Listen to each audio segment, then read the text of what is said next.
Now, I know that in the immediate aftermath of the attack, there were those who questioned the legitimacy of even a limited strike in the absence of a clear mandate from the Security Council.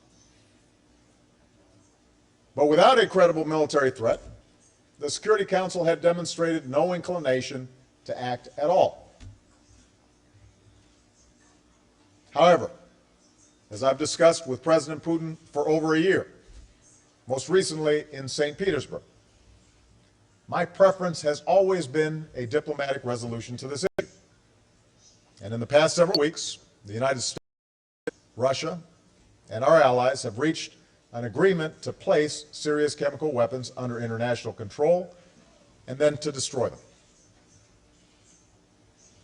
The Syrian government took a first step by giving an accounting of its stockpiles. Now there must be a strong Security Council resolution to verify that the Assad regime is keeping its commitments. And there must be consequences if they fail to do so. If we cannot agree even on this, then it will show that the United Nations is incapable of enforcing the most basic of international laws. On the other hand, if we succeed, it will send a powerful message that the use of chemical weapons has no place in the 21st century, and that this body means what it says.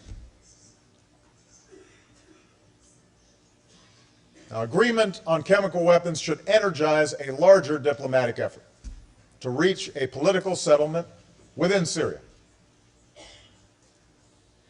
I do not believe that military action by those within Syria or by external powers can achieve a lasting peace.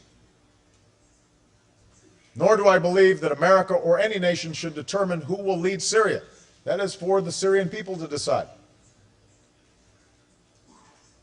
Nevertheless, a leader who slaughtered his citizens and gassed children to death cannot regain the legitimacy to lead a badly fractured country.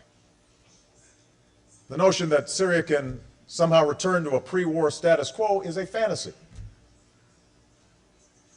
It's time for Russia and Iran to realize that insisting on Assad's rule will lead directly to the outcome that they fear, an increasingly violent space for extremists to operate. In turn, those of us who continue to support the moderate opposition must persuade them that the Syrian people cannot afford a collapse of state institutions, and that a political settlement cannot be reached without addressing the legitimate fears and concerns of Alawites and other minorities. We are committed to working this political track, and as we pursue a settlement, let's remember this is not a zero-sum endeavor. We're no longer in a Cold War. There's no great game to be won, nor does America have any interest in Syria beyond the well-being of its people, the stability of its neighbors, the elimination of chemical weapons, and ensuring that it does not become a safe haven for terrorists.